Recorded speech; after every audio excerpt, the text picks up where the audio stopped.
بسم اللہ الرحمن الرحیم۔ السلام علیکم، آپ کا دوست سلمان حیدر۔ دعا ہے پروردگار سے کہ اس نے آپ کو اور آپ کے اہل خانہ کو اپنی حفظ و امان میں رکھا ہو۔ گلف نیوز ہے، انٹرنیشنل جریدہ ہے۔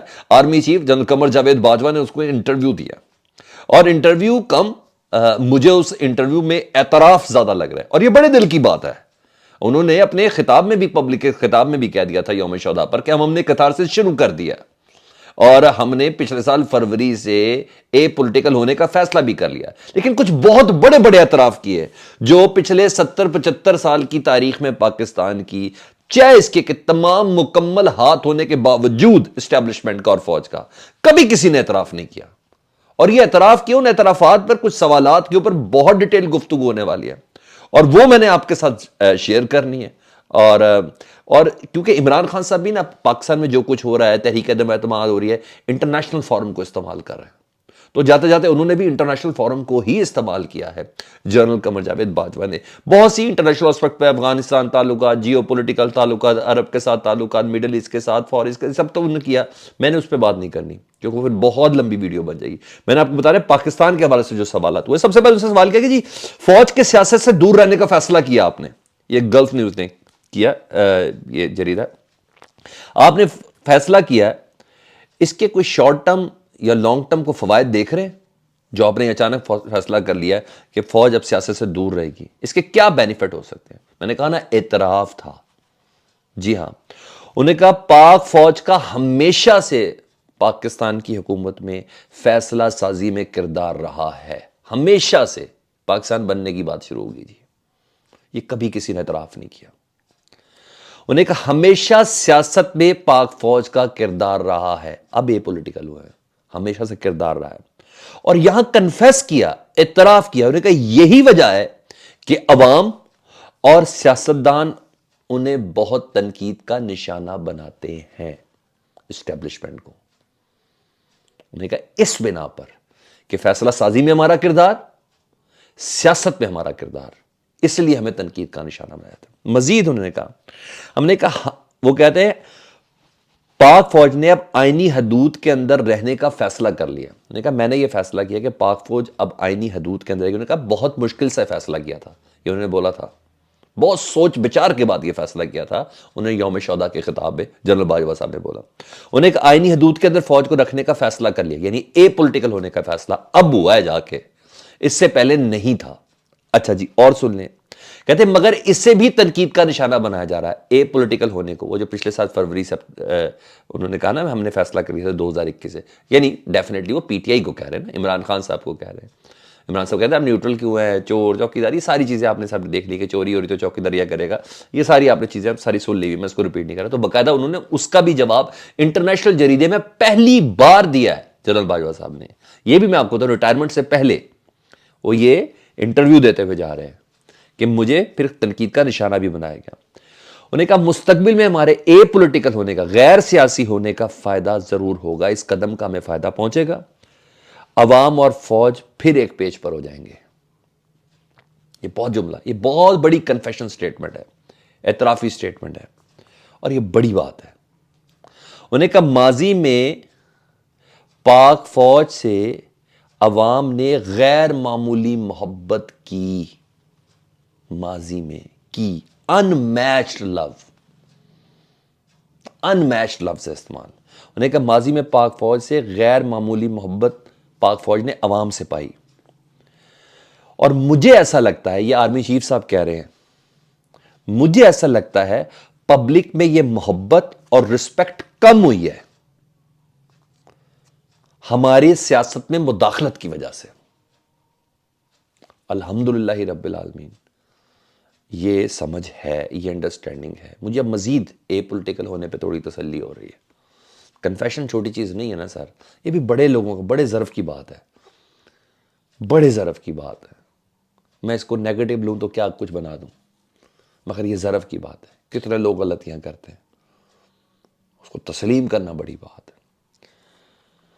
انہیں کہا کم ہوئی ہے ہماری یہ رسپیکٹ اور یہ محبت پبلک کی سیاسی مداخلت کی وجہ سے۔ مگر یہ بھی میں بتا دوں اس میں پروپیگنڈا بھی بہت زیادہ شامل ہے، سیاسی چال ڈال بھی بڑی شامل ہے، ڈال دو ادارے کے اوپر، ادھر جس کو جو سمجھ نہیں آتی ڈال دیتا فوج کے اوپر، جس کو کوئی بات سمجھ نہیں آئی وہ ڈال دیتا اداروں پہ. انہوں نے کہا اس میں پروپیگنڈا ہے شامل. انہوں نے کہا مگر دوبارہ یہ بانڈ بن جائے گا سول ملٹری تعلقات کا، عوام اور فوج کا. انہوں نے کہا اس فیصلے سے جو ہم نے اے پولیٹیکل ہونے کا فیصلہ کیا، دوبارہ یہ بانڈ بنے گا اور ہمیشہ پاک فوج قربانی دیتی آئی ہے، جان قربان کرنے سے کبھی گریز نہیں کرے گی اور ہمیشہ تیار بھی ہے قربانی کے لیے. مگر یہ ذہن میں رکھیں لوگوں کی حمایت کے بغیر یہ ممکن نہیں ہو سکتا تھا، نہ ہی یہ ممکن ہو سکتا ہے. تو میرا یہ فیصلہ 59% عوام کے لیے جو جوان ہے. پوچھا بھی کسی نے کہ آپ کیا کہیں گے اس ساری چیزوں پر، تو انہوں نے کہا کہ میں 60% جوانوں کو کیا بولیں گے. انہوں نے کہا میں کہتا ہوں کسی پروپیگنڈے کا حصہ نہ بنے، آپ یوتھ ہیں اور اسی سپلائی دیوار بن کے کھڑے ہوں. تو باقاعدہ انہوں نے اپنے ساتھ بولا اور بتایا کہ میں اس کی وجہ سے ہمیں نقصان ہی ہوا ہے. ہاں لیکن ایک پوائنٹ آج تک کسی نے نہیں پوچھا، کیا یہ تحریک عدم اعتماد میں فوج اس وقت اے پولیٹیکل تھی کہ نہیں تھی؟ نہیں، اس کا کردار تھا یا نہیں تھا، ان کے کنسنسس شامل تھے یا نہیں تھے. بہرحال یہ ایک چھوٹی سی تشنگی ہے. تو بہرحال یہ تو ہو گیا، میں نے آپ کو انٹرویو. اب ذرا تھوڑا سا سن لیں، گیم آف تھرونز چل رہی ہے یا پتہ نہیں کیا چل رہا ہے، ایک کے بعد ایک چال چلی جا رہی ہے. پاک فوج کے جرنیل ابھی اس وقت حاضر سروس ہے، ان کا ڈیٹا جس طرح لیک ہو رہا ہے نا، یہ بہت غیر معمولی چیز ہے. اور حاضر سروس کے نہیں، کوئی چال تو ہے، یہ طے بات ہے، کچھ ہے ایسا. اور یہ کام اتنا سادہ نہیں ہے جتنا پورٹرے کرنے کی کوشش کی جا رہی ہے. پہلے جنرل باجوہ کا ڈیٹا دے رہے ہیں، دیا جا رہا ہے، میں لفظ میرے غور کریں، جنرل باجوہ کا ڈیٹا دے رہے ہیں احمد نورانی کو امریکہ میں، وہ فیکٹ فوکس میں ان کا ڈیٹا لکھ رہے ہیں، پھر آئی ایس پی آر کو کل کلیئرنس دینی پڑتی ہے کہ ایسا نہیں ہے. اچھا جی، کیونکہ فوج army chief public office holder نہیں ہے، سیاستدان کا سامنے اب جا سکتا ہے. ہاں اگر ان کی کوئی کمپلین آ گئی ہے تو ادارے کو پابند ہے اپنے ادارے کو اس تمام ڈیٹا سے متعلق آگاہ کرنے کا. ایف بی آر کو انہوں نے ویسے ہی پابند ہے کہ اس کو دینے کے لیے. لیکن بہرحال یہ کام ہو رہا ہے. اب کیا کام پکڑا جی؟ کل جنرل فیض حمید صاحب کا ڈیٹا دے دیا، میں لفظ دے دیا استعمال کر رہا ہوں، ٹھیک ہے. ان کا ڈیٹا لیک ہو گیا، پہلے احمد نورانی کو دیا گیا، بس اتور کو دیا گیا ڈیٹا. اور میں ویسے بتا رہا ہوں، جیل فرضا کی حکومت کی رائیولری تو ہے نا، دشمنی تو ہے نا پوری پی ڈی ایم کی جنرل فیض سے، ایسا تو نہیں ہے نا؟ کیوں بھائی نہیں ہے نا رائیولری؟ اچھا جی، اب جو اسد تور نے خبر لیک کی ہے، جو بقول ان کے کہ ایف بی آر کا ڈیٹا، کہ 2019 میں جنرل فیض کے پاس نا 120 ایکڑ زمین تھی، زرعی اراضی تھی ان کی اور ان کی فیملی کے پاس. خاندان بولا، خاندان کہاں تک جاتا ہے مجھے نہیں معلوم. اور 2022 میں یہ 2200 ایکڑ ہو گئی ہے خاندان کی زرعی اراضی. یعنی ان 3 سالوں کے اندر 2080 ایکڑ کا اضافہ ہوا ہے زرعی اراضی کا. اور گھر کی مالیت 1 ارب، گھر کی مالیت 1 ارب 35 کروڑ ہے.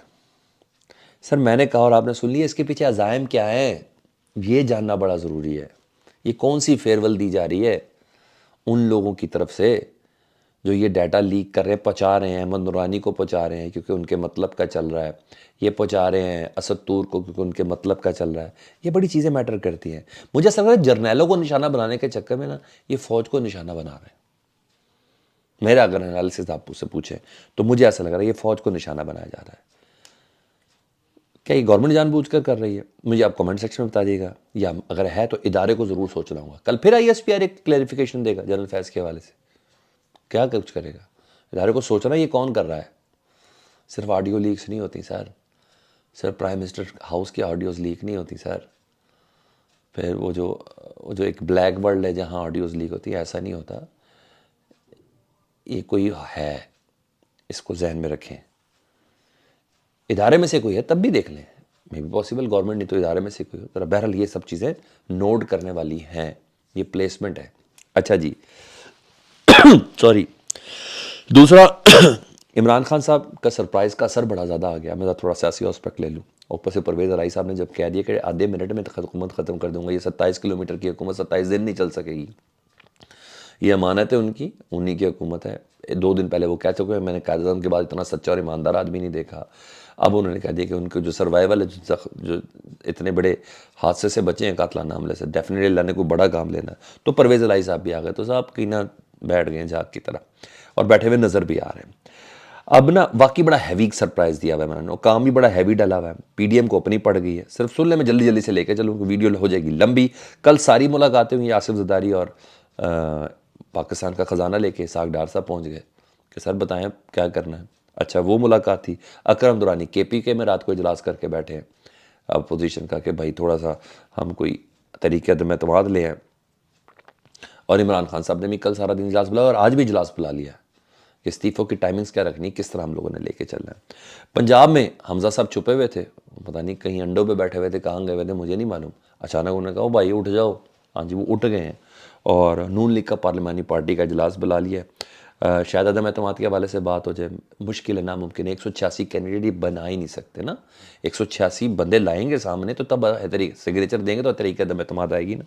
تو بہرحال کام اتنا آسان بھی نہیں ہوگا ان کے لیے, لیکن کل انہوں نے بلا لیا. تو عمران خان صاحب کا سرپرائز فیکٹر نے ان کی نیندیں اڑائی ہیں, جو کہنا اوہ کچھ بھی نہیں تھا, دیکھ لیں گے کیا ہوگا.